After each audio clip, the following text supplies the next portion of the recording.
I'm told this gathering has sometimes been called the Conference on Borderless Giving. But in crucial ways, you're also transcending borders within societies, transforming notions of who can lead and how we can drive social change.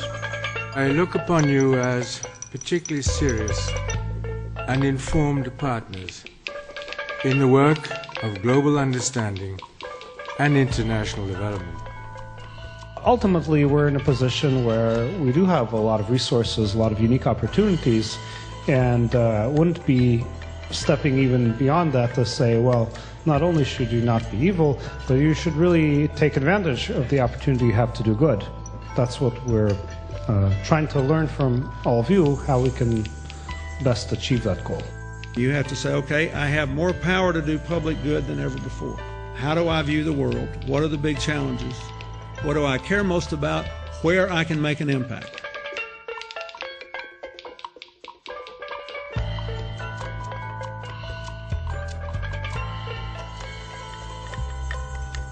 These are people who are saying, we have a world worth saving, and for goodness sake, let's, because if we don't, there's not going to be another world. The Global Philanthropy Forum, more than anything else, is a sort of a mosh pit of ideas. What I think it affords is a way to kind of expand our thinking and to think about what's possible. It brings us together to help us really understand what we can do collectively for the sake of a better world. Our history here at the Global Philanthropy Forum has been extraordinary. Getting speakers, whether it's Bill Clinton or Ted Turner or some lesser lights, everybody has a passion for helping other people, and that connects.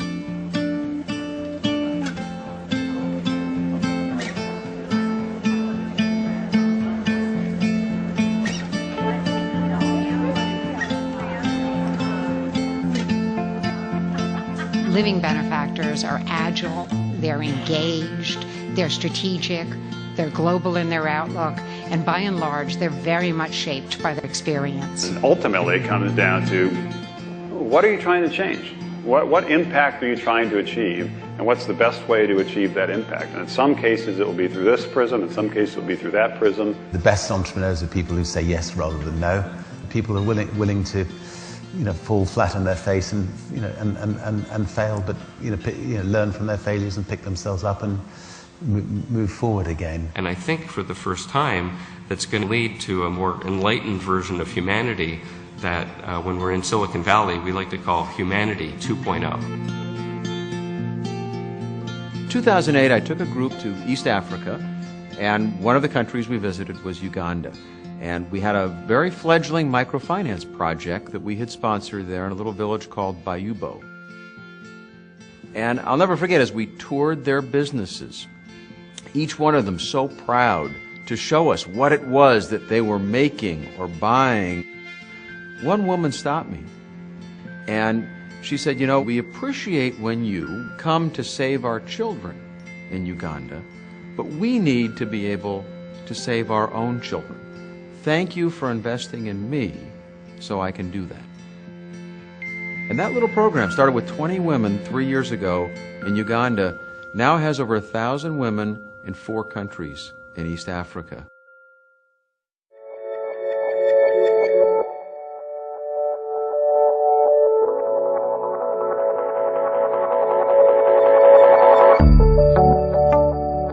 You will find tens of thousands, hundreds of thousands, millions, 100 million people living on 75 cents, 90 cents a day. This is unfair. This is unstable. This is unsustainable. This is not secure.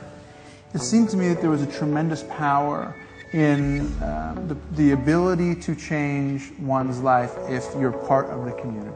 If you have skin in that game, if you live there, if you grew up there, if it's your relatives and your friends, you're invested in it. It's an effort to build a community of philanthropists that are all committed to international causes, that are committed to being strategic, and that want to perpetually learn.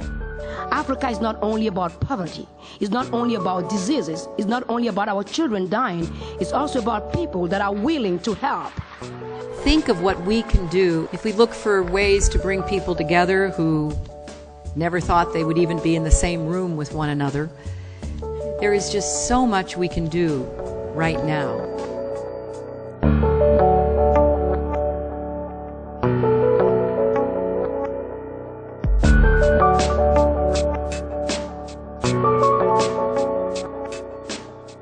It can be somewhat lonely sometimes trying to do your own thing with a foundation.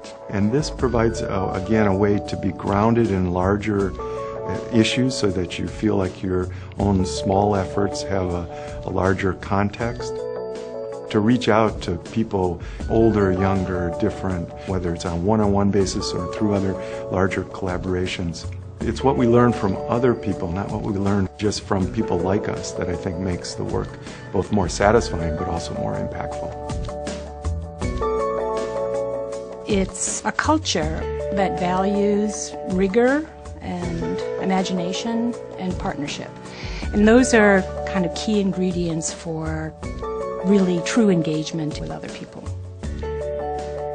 On behalf of billions of my fellow Earth denizens,